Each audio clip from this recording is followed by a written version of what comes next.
So, hello all, myself Mohan Sharma. I have done my graduation in 2022 with computer science engineering, and I have made this website with Node.js that is called the Superhero Hunter.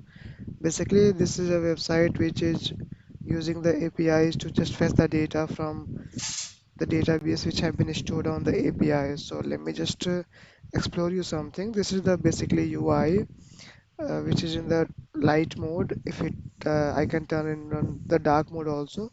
This is the dark mode. Okay, that has been different from the bright mode. This is a favorite button I have added here. This is a fav icon which have graphic. This is the title, and there you go, the API list. Like if you want to search about the Spider-Man, right?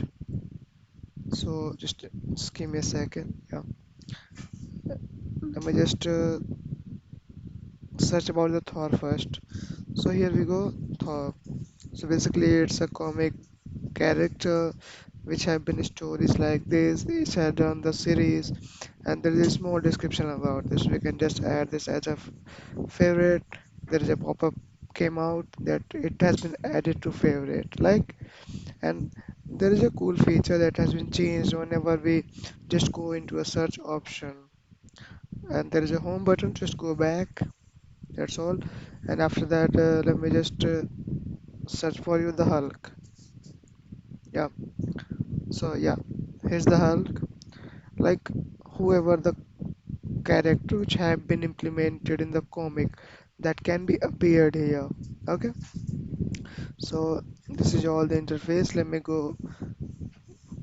Let me just take you to the VS Code for the codes. Yeah, here it is. Okay.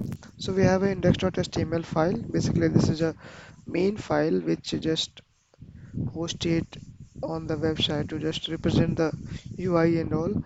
This is a favorite page which I have already told you, and this is the more info.html. Basically, this is a description page which provides you all the things like home button, and there is a add to favorite the icon.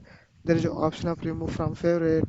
So I have made it the index.js that is for the main function like the character ID, character description and all. Like it just allow me to just do all the things via JS file. Yeah. Then here it is the ferret.js. Yeah. So basically if you go about here, so it totally shows like how our website will look like and how our data will look like. Okay. Yeah. So let me just check you one more thing. Yeah. Yes. So this is the local storage where you can just add the favorite characters as I already told you on the website, and we have the CSS file. Here it is. You can just change the CSS from here whatever you want to. There is the index.css, that's the main CSS. Like this is for the dark mode, this is for the light mode. You can change it as always, don't worry about it. And we have the asset file which includes the pictures which I have used in the code. Yeah, this is the dark mode one. This is the logo. This is the icon which I've already showed you. This is the logo of main page. That's the logo of the next page. Here it is the fav icon. So whatever you want, you can just make the changes in it. And it's a readme file which allow you to just do all things like how you fetch this, how you do this. You can just to add the things here to just make everyone understand well. Yeah, so this is all. Thank you so much. Thank you so much for watching.